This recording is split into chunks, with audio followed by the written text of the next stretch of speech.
peyote particularly, but there's other spin-offs of these things that apparently are more popular. For a while, I think there was E, wasn't there? And then some other stuff that I don't even know what they do. My kids tell me the names, and I can't absorb all this new information. In any case, I made several trips, so this is pretty early on, to collect medicinal plants.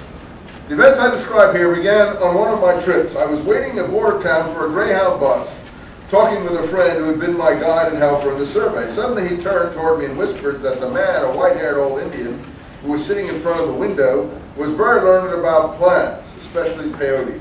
I asked my friend to introduce me to this man. My friend greeted him. They went out, shook his hand. After they had talked for a while, my friend signaled me to join them. Now, this kind of writing is better, what she does here. But immediately left me alone with the old man, not even bothering to introduce me. He was not the least embarrassed.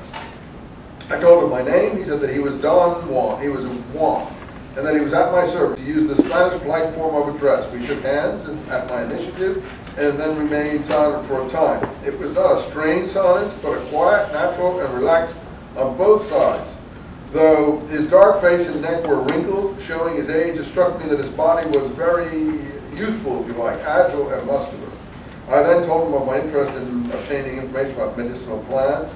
Although in truth I was almost totally ignorant about peyote, I found myself pretending that I knew a great deal, and he was suggesting that it might be to his advantage to talk with me. So now this conversation sounds believable. The way he presents it sounds believable, the way he presents himself.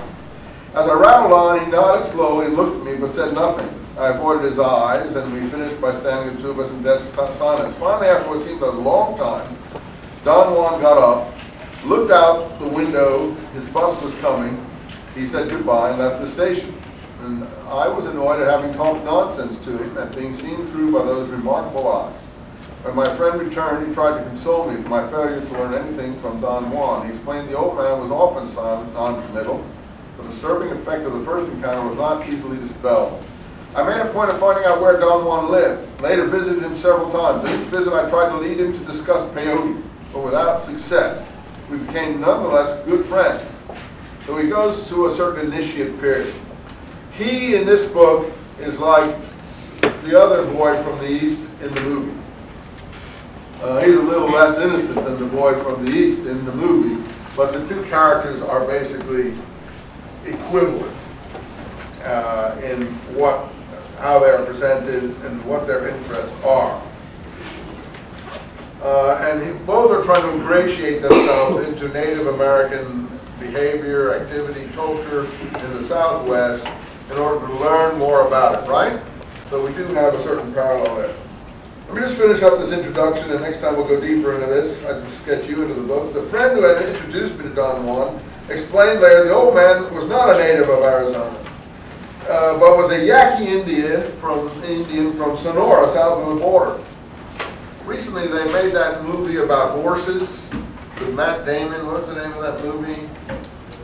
You know that movie where he goes and looks for his horses in northern Mexico? Oh, yeah, that was it. All the Pretty Horses. How many saw that?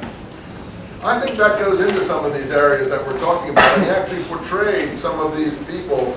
Some of the characters that he had in that movie looked a lot like I pictured Don Juan. Look, wait a second, let's finish this paragraph.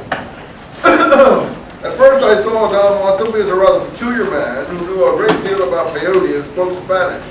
But the people with him, with whom he lived, believed he had a certain secret knowledge, that he was a brujo. The Spanish word brujo means in English medicine man, cure, witch, sorcerer. It connotes essentially a person who has extraordinarily and usually evil powers. So we're now getting into what a brujo is in southwestern Native American mixed with Christian culture. We'll pick up there next time. Thank you.